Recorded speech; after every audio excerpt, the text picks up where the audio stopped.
பேஷன்ங்கிறது ஆம்பளைங்களுக்கு மட்டும் தானா, பொண்ணுங்களுக்கு இருக்க கூடாதா? நிறைய பேர் முடியாதுன்னு சொன்னாங்க. நிறைய பேர் இது பண்ணி என்ன நேஷனல் அவார்டை வாங்க போறேன்னு கேட்டாங்க. இந்த உலகத்துல ரொம்ப மதிப்பான ஒண்ணுனா அது உன் கோல்.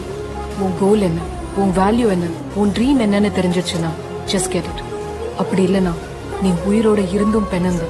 வாழ்க்கையில நீ பயப்பட வேண்டியது கடவுளை பார்த்தோம், காலேஜ்ல ப்ரொஃபஸரை பார்த்தோம், இல்ல இந்த சமூகத்தை பார்த்தோம். இல்ல, உனக்குள்ள இருக்கிற ஹீரோ இந்த உலகத்துக்கு தெரியாம போயிடுமோன்னு தான் நீ பயப்படணும். உன்னை யாருன்னு உலகத்துக்கு நிரூபிக்கும் வாழ்க்கை ஒரு அற்புதமான ஆப்பர்ச்சுனிட்டி.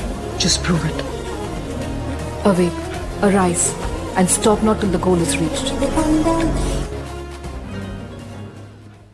ஒரு பொண்ணு எனக்கு என்ன தெரியுமா? ஒரு பொண்ணால என்னெல்லாம் செய்ய முடியும்னு உனக்கு தெரியுமா? 4 செங்கல் செவத்தை கொடுத்து அதை வீடா மாத்தி கொடுப்பா. மீந்ததை வச்சு உனக்கு வயிறார சாப்பாடு கொடுப்பா.